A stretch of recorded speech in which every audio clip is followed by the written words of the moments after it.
Welcome to Vintage Bricks. James here. We have an extended family member that gave me a childhood set that was dear to them from the late 1990s, and they thought I could use it in one of my videos. And so I think it might be a little project, and we'll work on see what we can do to rehabilitate and see how far we get. Came in the sack, which must have been tucked away in the attic for a while.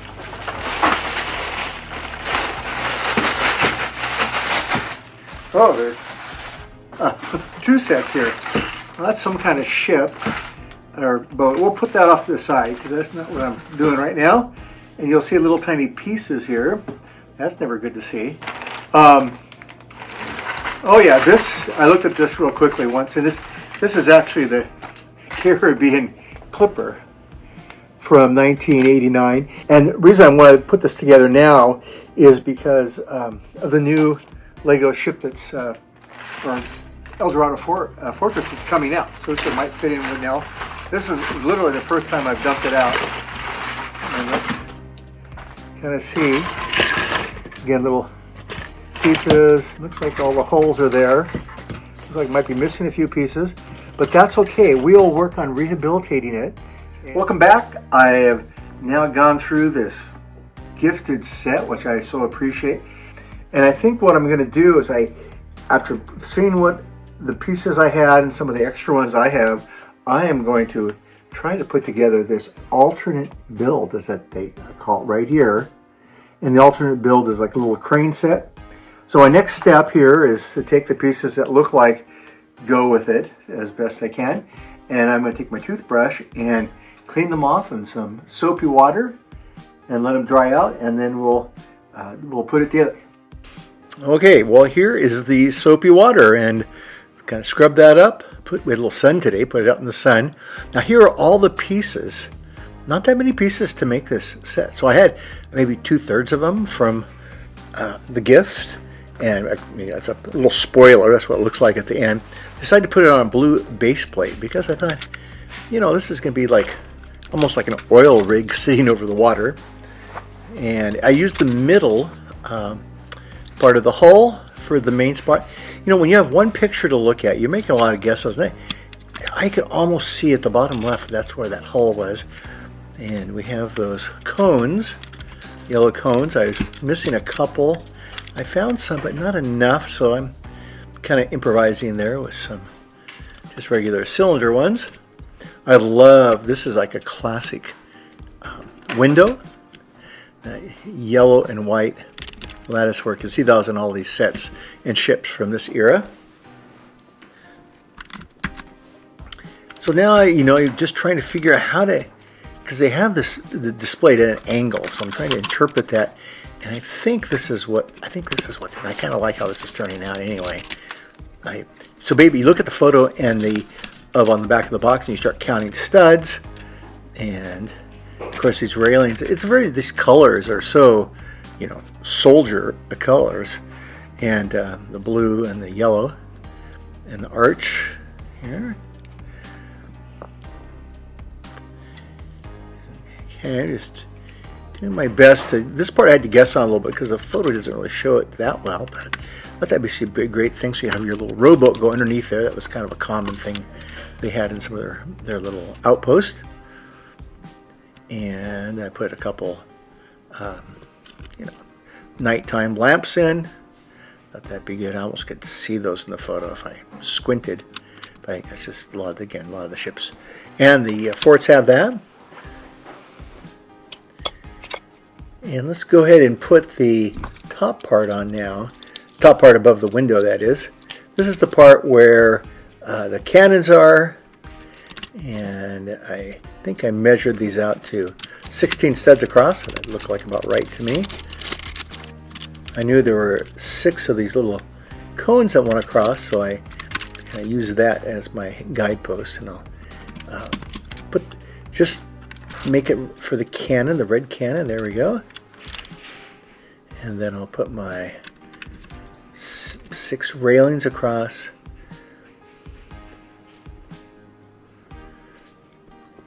Okay, wait a minute, I'm one off. Wait a minute. scoot over one, and oh, here's a bonus one there. There's my 6th one. And the second cannon in. Now we're going to put the mast in, which is, of course, the crane part.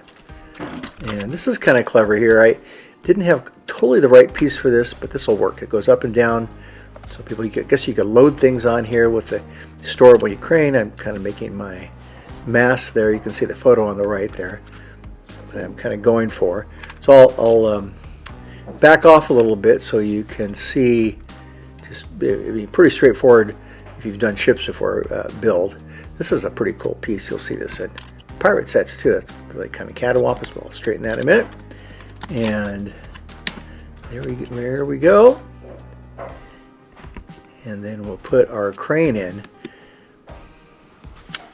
Again, if you're interested, stay tuned at the end and I'll go through the Caribbean Clipper main set and a little bit of the history of those blue soldiers.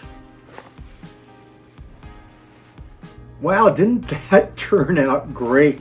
This will look great in my diorama when I get the new Eldorado Fortress set up. It may take me a couple weeks to get that built and to figure out how to display it nicely for us. And I'm sure you guys all have already put it together and enjoyed it, those who have been able to get it. And Governor Broadside, or as we think of him now, the new Admiral, are happy you visited, and we'll see you again soon. And if you want to stay and look at a quick review of the original Clipper ship, do that right now. I think it adds a little more background to this 1989 set based in the Caribbean. So let's just review the set a little bit by spinning it here in slow motion. And there was a bigger set released at the same time that the pirates had, but the soldiers, they were proud of the set. They had the basic yellow, blue, black, white colors, and with the 3 sails and the very distinctive flag, which we'll talk about in a minute. And we zoom in here, and this is where we first, get to meet Governor Broadside, who's now the current admiral here. You see the different price points. The Black Sea Barracuda, the Barracuda was $110, and this was $55 when it was released. So this was kind of, a different price point. And Redbeard got lucky to get the huge ships. Later on, the soldiers got a bigger ship. And here's a race between the two.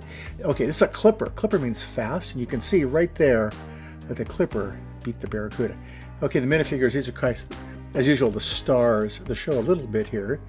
And there's Governor Broadside with a very distinctive face. I've kind of gotten that wrong in the past, but I think I have the right one on here. And that's the valuable piece. One of the valuable pieces of the set is this guy. And then we have the blue coats, which we probably realize those little happy smiley faces. This was a crew. They must have fed them well. And they were related, people think, to the French because of their French blue coats. Look at the flags. These were some of the early first cloth flags, and you were supposed to cut them out, actually. And I'm pretty proud of those flags. And then the symbol, the plastic flag, which, by golly, looks a lot like the Quebec flag. Let's look at the build here. We looked at the build of the previous Alt build, but so there's a few more pieces, obviously, in this set. The same basic ones.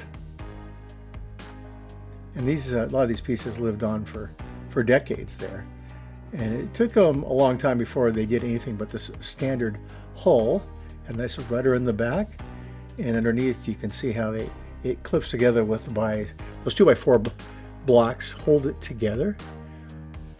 Okay, there we go. There's the second piece, the middle piece, and the third piece. And it has nice gun ports. And it had our little parrot, the yellow parrot, in the front. So a fine, a ship that we all value now as being iconic from this era. If you're new to Vintage Bricks, check out my channel, Vintage Bricks. I have a little bit longer review of the Caribbean Clipper I did last year, which you might be interested in. And thank you for visiting. And oh yeah, please subscribe. See you soon.